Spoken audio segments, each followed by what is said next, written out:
Hey everybody, this is Michael Bork from PDS Vision, and today I'd like to show you how to recreate the PTC logo in Creo. And as you can see here, I've got it done in 3D. So we're going to start from scratch, and I'll show you just how I did this.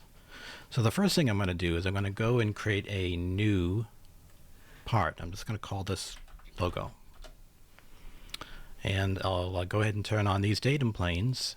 And what I can do now is I can go into the view menu, into the model display, and into the images area.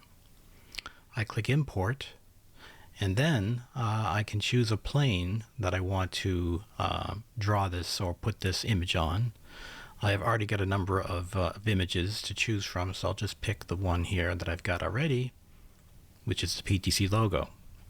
So I'm going to orient my screen. I'm going to put this exactly in the center, at least the best I can. I'm going to rotate it. I'm going to hold down the shift key while I do that so it snaps.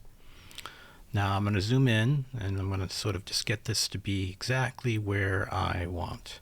So I'll just take that, and probably a little more precise than we need to be. But anyway, there it is. I click the OK button, and now I've got the an image here that I can now start sketching on. So we'll go back to the model tab, and we're going to go into the sketch tool. We're going to click that plane again.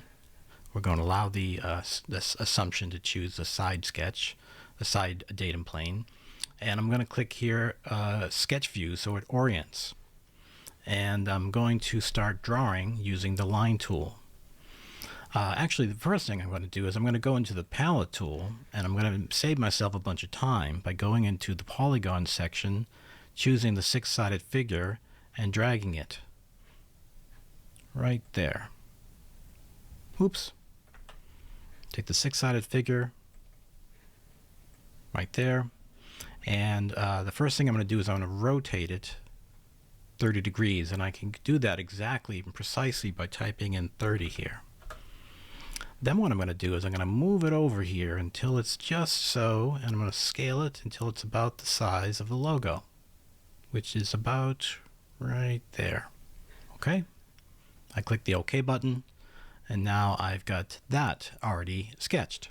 Now at this point I'm going to turn off dimensions, since I don't really need to see those. I'm going to turn off, I'll leave the constraints on so you can see what's happening next. I'm going to take the line tool, and I'm going to go back to sketch view, and I'm going to start drawing what looks to be like this figure. And I'm going to let these assumptions happen. Notice that it's automatically, something's turning green. That means it's making an assumption. Okay, so I'll just go ahead here and let it make those assumptions and keep drawing this as we go. And I'll like the connection here. All right, so now we have one part of it created. Now I'll create the other part. So again, I'll just zoom in here and get close. Again, I'll let the assumptions happen. And I'll put that there. Let that be there. You can see this isn't, if you can zoom in, I can get exactly what I want. And I get there and get all the way there. All right, I can actually close this now. I don't need that anymore.